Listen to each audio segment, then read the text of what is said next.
नमस्कार, मैं हूं आपके साथ सोनम बुलेटिन की शुरुआत करते हैं। लखनऊ में द्वितीय अखिल भारतीय पुलिस बैडमिंटन क्लस्टर 2025-26 प्रतियोगिता का शुभारंभ कार्यक्रम आयोजन किया गया, जिसमें सीएम योगी आदित्यनाथ ने भी शिरकत की। कार्यक्रम को सीएम योगी आदित्यनाथ ने संबोधित किया।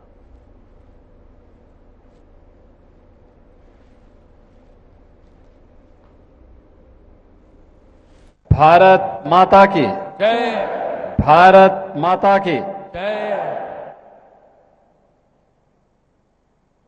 द्वितीय अखिल भारतीय पुलिस बैडमिंटन क्लस्टर के आज के इस उद्घाटन कार्यक्रम में उत्तर प्रदेश पुलिस के महानिदेशक श्री राजीव कृष्ण जी, अपर मुख्य सचिव गृह श्री संजय प्रसाद जी, अपर निदेशक एसआईबी श्रीमती विनीता शर्मा जी, अपर पुलिस महानिदेशक पीएसी डॉक्टर आर के स्वर्णकार जी, सलाहकार मुख्यमंत्री कार्यालय से अवनीश अवस्थी जी, अध्यक्ष उत्तर प्रदेश बैडमिंटन संघ doctor Navneet Sehgal ji, chairman Uttar Pradesh badminton संघ श्री विराज सागर दास जी, पुलिस महानिरीक्षक पीएसी मध्य जोन और सचिव Uttar Pradesh police sports control board doctor Pitendra Singh ji, द्वितीय अखिल भारतीय पुलिस बैडमिंटन क्लस्टर के इस आयोजन में देश भर से आए हुए विभिन्न पुलिस और पैरामिलिट्री से जुड़े हुए हमारे अधिकारी और खिलाड़ीगण, उपस्थित बहनों और भाइयों, मेरे लिए अत्यंत प्रसन्नता का क्षण है कि आज देश भर से लगभग 1400 खिलाड़ी उत्तर प्रदेश में इस अखिल भारतीय प्रतियोगिता का हिस्सा बनकर के इस पूरे आयोजन को, जिसमें पुलिस और पैरामिलिट्री के फिटनेस के साथ साथ उनके सामर्थ्य को भी प्रदर्शित करने वाला ये आयोजन है, इस आयोजन का हिस्सा बनने जा रहे हैं। मैं इस अवसर पर सभी प्रतिभागी खिलाड़ियों, उनके कोचेज, सपोर्ट स्टाफ का उत्तर प्रदेश की इस धरती पर हृदय से स्वागत करता हूं। यह आयोजन पहली बार जो Akhil Bharatiya police badminton cluster का आयोजन है, पहली बार उत्तर प्रदेश की धरती पे हो रहा है और 5 दिवसीय इस आयोजन में लगभग 1400 खिलाड़ियों को भाग लेने का अवसर प्राप्त होगा। हम सब जानते हैं कि भारत में प्राचीन काल से ही खेल और खेलकूद की गतिविधियों को प्रोत्साहन देने की परंपरा रही है। हमारी परंपरा इस बात को मानती रही है कि शरीर माध्यम खलु धर्म साधनम, यानी जीवन के जितने भी साधन हैं वो स्वस्थ शरीर से ही संभव हो सकते हैं और उन सभी साधनों को प्राप्त करने के लिए शरीर को स्वस्थ होना आवश्यक है और शरीर के स्वस्थ होने के लिए आवश्यक है कि व्यक्ति अपने दैनिक कार्यक्रमों के साथ खेल और खेलकूद की गतिविधियों को भी उसका हिस्सा बनाए। और प्राचीन काल से ही हमारे यहाँ कबड्डी, कुश्ती, खो खो, मलखंभ, धनुर्विद्या, शतरंज, तलवारबाजी, ये सभी प्राचीन काल से ही जीवन का एक हिस्सा रहा है। यानी हमारे यहाँ अखाड़ा शब्द ही इस बात के लिए दिया गया है जिसमें एक साथ ज्ञान की परंपरा को भी और शरीर को स्वस्थ रखने की कला को भी एक साथ वहां पे प्रदर्शित जिस क्षेत्र विशेष में किया जाए वही अखाड़ा है। और इसीलिए स्वस्थ शरीर से स्वस्थ मस्तिष्क और स्वस्थ मस्तिष्क के माध्यम से एक स्वस्थ चरित्र का निर्माण करके राष्ट्र निर्माण में प्रत्येक व्यक्ति का योगदान सुनिश्चित करना उस अभियान का हिस्सा बनाने के लिए अत्यंत महत्वपूर्ण है। हमारी ऋषि परंपरा ने हमेशा से इसको महत्व दिया है और इसीलिए जब हम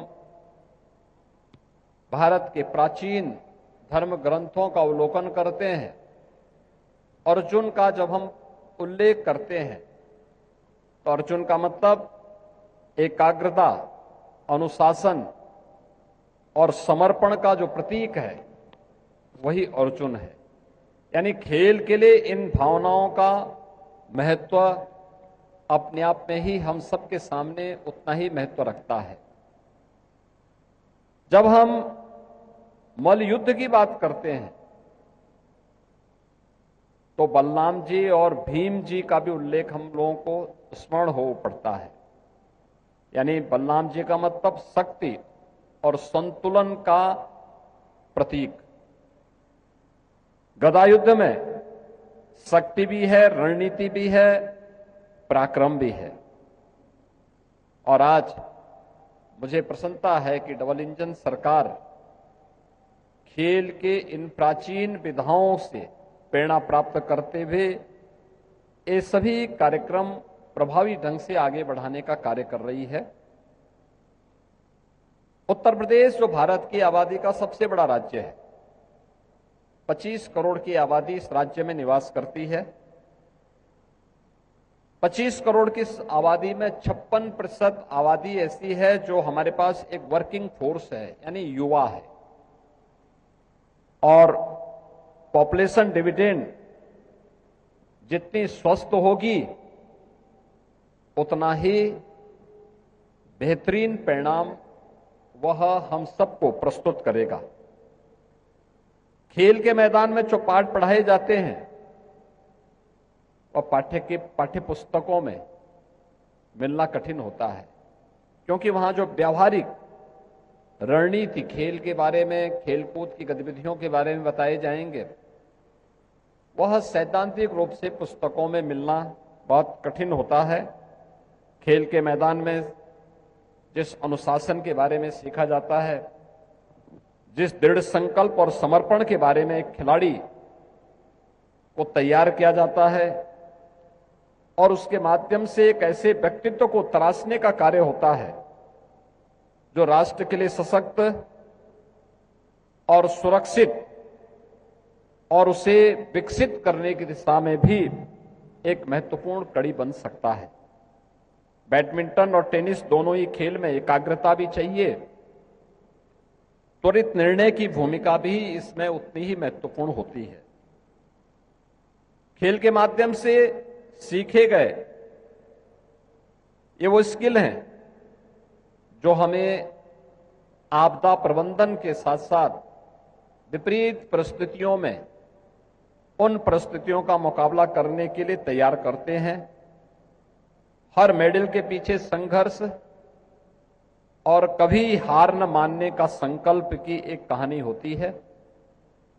टैलेंट शुरुआत देता है, लेकिन याद रखना हमारी मेहनत हमें लक्ष्य तक पहुंचाती है। जितना पसीना बहेगा जीत उतनी ही बड़ी होगी। खेल हमें गिरना, उठना और फिर जीतना सिखाता है। जब हम बैडमिंटन में एक शटलकॉक को नीचे नहीं गिरने देते, वैसे ही हमें अपने जीवन में अपने हौसलों को और अपने सपनों को कभी टूटने नहीं देना चाहिए।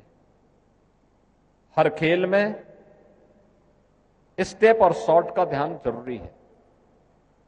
वैसे ही जीवन में निरंतर सुधार और अनुशासन के साथ लगातार किए जाने वाले प्रयास का परिणाम भी उतना ही बेहतर तरीके से हम सबको प्राप्त होता है। और मुझे प्रसन्नता है कि प्रधानमंत्री जी के इस विजन को हम लोगों ने उत्तर प्रदेश के अंदर प्रभावी ढंग से लागू करने में सफलता प्राप्त की। पिछले 11 वर्ष में हमने देश के अंदर एक नए स्पोर्ट्स इकोसिस्टम को व्यापक रूप से प्रभावी क्रियान्वयन होते हुए देखा है। आज खेल एक भारत श्रेष्ठ भारत और राष्ट्र निर्माण का एक सशक्त माध्यम बना हुआ है। खेलो इंडिया, खेलो या फिट इंडिया मूवमेंट हो, सांसद खेलकूद प्रतियोगिता हो, या फिर उत्तर प्रदेश में ग्रामीण लीग की प्रतियोगिताएं या विधायक लीग की प्रतियोगिताएं, ये सभी हमें एक प्लेटफॉर्म उपलब्ध करवा रही है जो समाज के अंतिम पायदान पर बैठे हुए खिलाड़ी के लिए भी एक बेहतरीन अवसर देता है। और इसी का परिणाम है कि आज ओलंपिक में, कॉमनवेल्थ में, एशियन गेम्स में, वर्ल्ड चैंपियनशिप में भारत का प्रतिभाग भी बढ़ा है और अभूतपूर्व सफलता भी हमारे उस आत्मविश्वास का प्रदर्शन करते हुए दिखाई देती है। उत्तर प्रदेश ने इस विजन को प्रभावी ढंग से लागू करने का काम किया है। 2017 के पहले स्टेडियम नाम मात्र के थे, जो थे उनमें बुनियादी सुविधाएं नहीं थी, उनका उचित रखरखाव नहीं था, ट्रैक टूटे हुए थे, स्विमिंग पूल सूखे पड़े थे, खिलाड़ी उपेक्षित था और हमारा जो खिलाड़ी था, कुशल खिलाड़ी था, वह कार्यालय भटकने के लिए मजबूर होते थे। प्रतिभाएं प्रतीक्षा सूची में दम तोड़ने के लिए मजबूर होती थी। आज हम सब को यह बताते हुए प्रसन्नता होती है कि उत्तर प्रदेश देश के उन राज्यों में है जिन्होंने कुशल खिलाड़ियों के लिए सीधी भर्ती, पदोन्नति और नगद पुरस्कार की एक पारदर्शी व्यवस्था अपने यहां लागू की है। हमारी सरकार ने अब तक एक सम्मानजनक कैरियर बनाने के लिए खिलाड़ियों के लिए 2% हॉरिजॉन्टल रिजर्वेशन की व्यवस्था नौकरियों में की है। खेल केवल एक शौक नहीं, टाइम पास भी नहीं, अपितु एक सम्मानजनक कैरियर आज बन रहा है और उसकी गारंटी हमारी सरकार दे रही है। मुझे बताते हुए प्रसन्नता है कि अंतर्राष्ट्रीय और राष्ट्रीय स्तर के 534 खिलाड़ियों को अब तक हमने सीधी भर्ती के माध्यम से उत्तर प्रदेश पुलिस में और उत्तर प्रदेश शासन के विभिन्न पदों पर नियुक्ति पत्र दिए हैं और वे आज प्रदेश के अंदर कार्य कर रहे हैं। 546 स्पोर्ट्स कोटे के अंतर 546 सीधी भर्ती से नई भर्ती की प्रक्रिया वर्तमान में प्रक्रियाधीन है और बहुत शीघ्र उनको भी हम नियुक्ति पत्र वितरण का कार्य करेंगे। 2021 से अब तक 334 खिलाड़ियों को निरीक्षक, उप निरीक्षक और मुख्य आरक्षी पदों में प्रमोशन भी दिया है।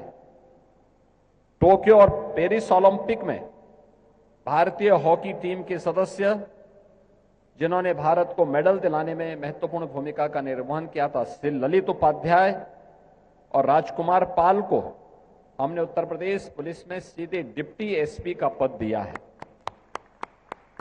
एशियन गेम्स में 5000 मीटर दौड़ में विजेता सुश्री पारुल चौधरी को भी सीधे हमने डिप्टी एसपी का पद दिया है।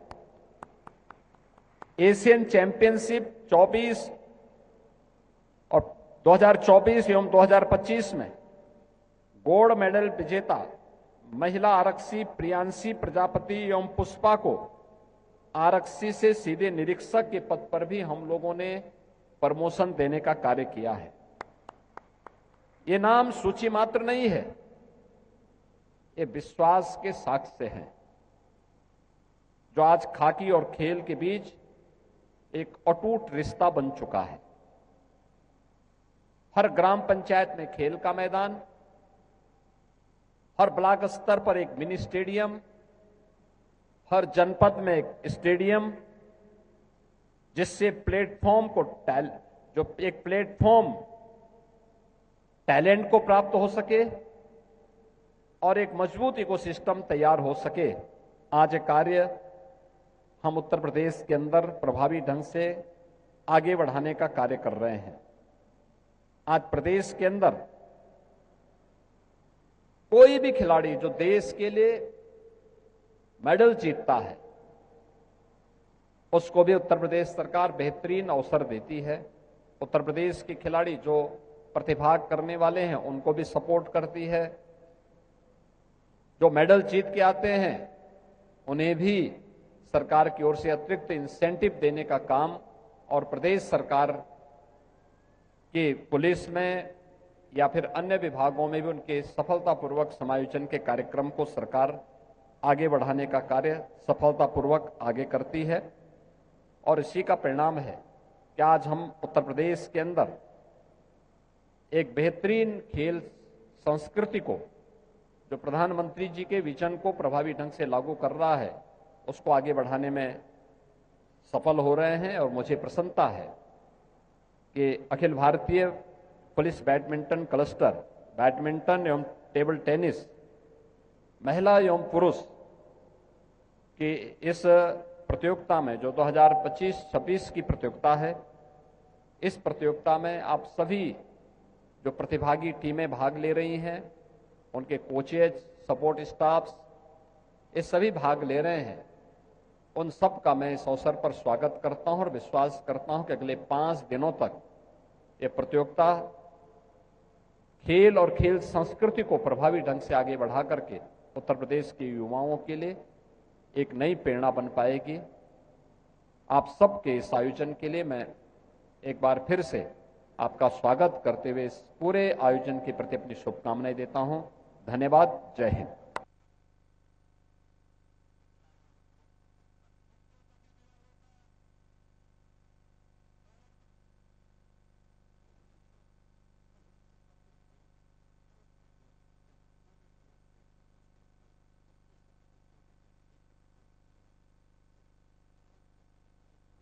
बीजेपी के दिग्गज नेता शुभेंदु अधिकारी ने शनिवार 9 मई 2026 को पश्चिम बंगाल के मुख्यमंत्री पद की शपथ ली। वहीं आज़ादी के बाद यह पहला मौका है जब बंगाल के वरज की सरकार बनी है। ऐसी ऐतिहासिक जो है मौके पर प्रधानमंत्री नरेंद्र मोदी, गृह मंत्री अमित शाह और कई राज्य के मुख्यमंत्री और केंद्रीय मंत्री मौजूद रहे।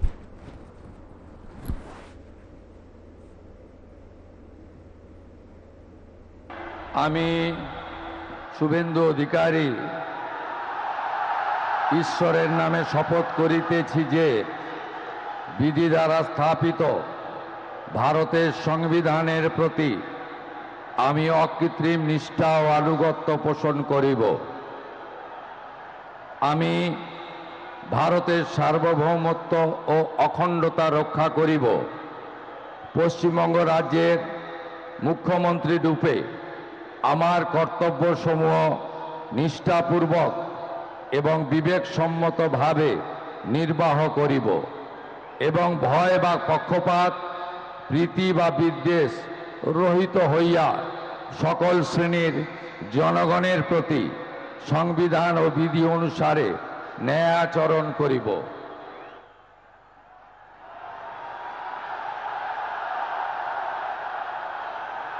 আমি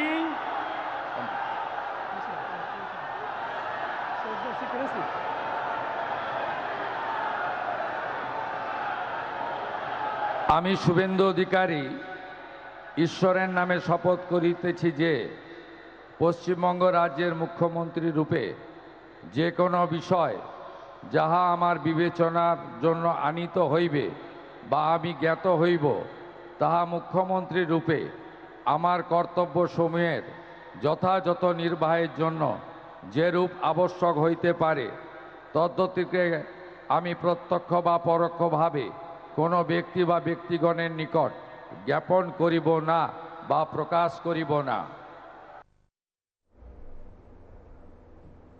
लखनऊ में यूपीएससी और यूपीएससी द्वारा विभिन्न विभागों के लिए नवचयनित उम्मीदवारों को नियुक्ति पत्र वितरण कार्यक्रम आयोजित किया गया, जिसमें सीएम योगी आदित्यनाथ ने भी शिरकत की। इस मौके पर सीएम योगी ने कार्यक्रम में मौजूद लोगों को संबोधित किया। क्या कुछ कहा, आइए आपको सुनाते हैं। दिव्यांगजन सशक्तिकरण विभाग के मंत्री श्री नरेंद्र कश्यप जी, प्रमुख सचिवगण श्री राजेश कुमार सिंह जी, डॉक्टर हरिओम जी, श्री रंजन कुमार जी, तीनों विभागों के सभी हमारे अधिकारीगण और तीनों विभागों के लिए चयनित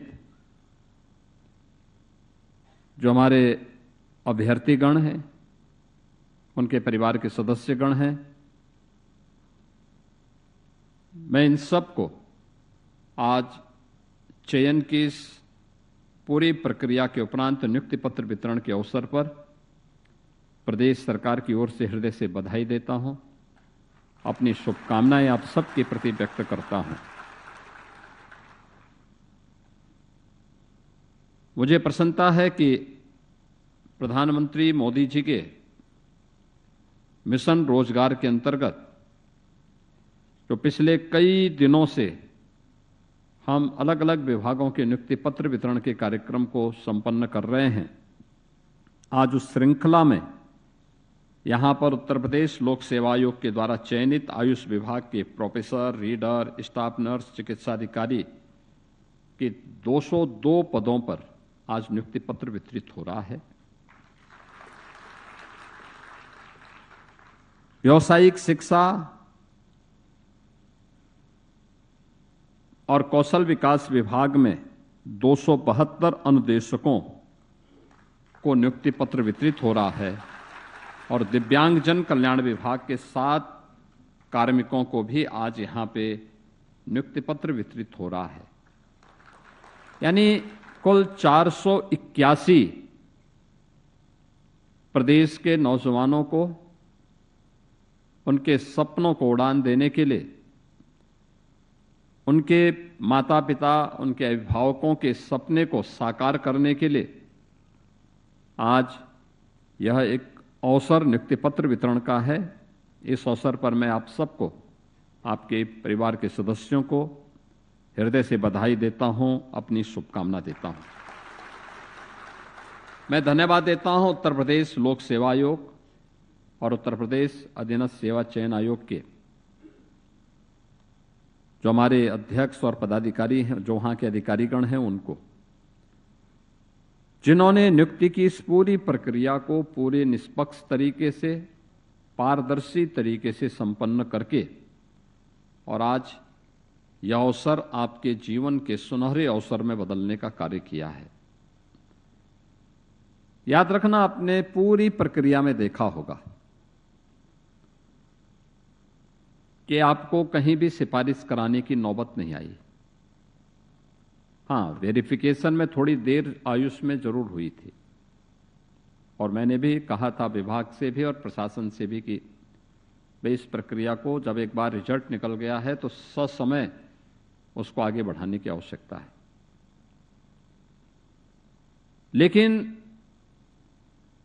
आपने जैसे ही ये जगह निकली होंगी, विज्ञापन निकले होंगे, आपने आवेदन किया होगा, परीक्षा की तिथि और परीक्षा की तिथि के बाद भी परिणाम आने या किसी भी स्तर पर किसी भी प्रकार की सिफारिश या अन्य किसी भी प्रकार के अनैतिक साधनों का उपयोग करने के लिए।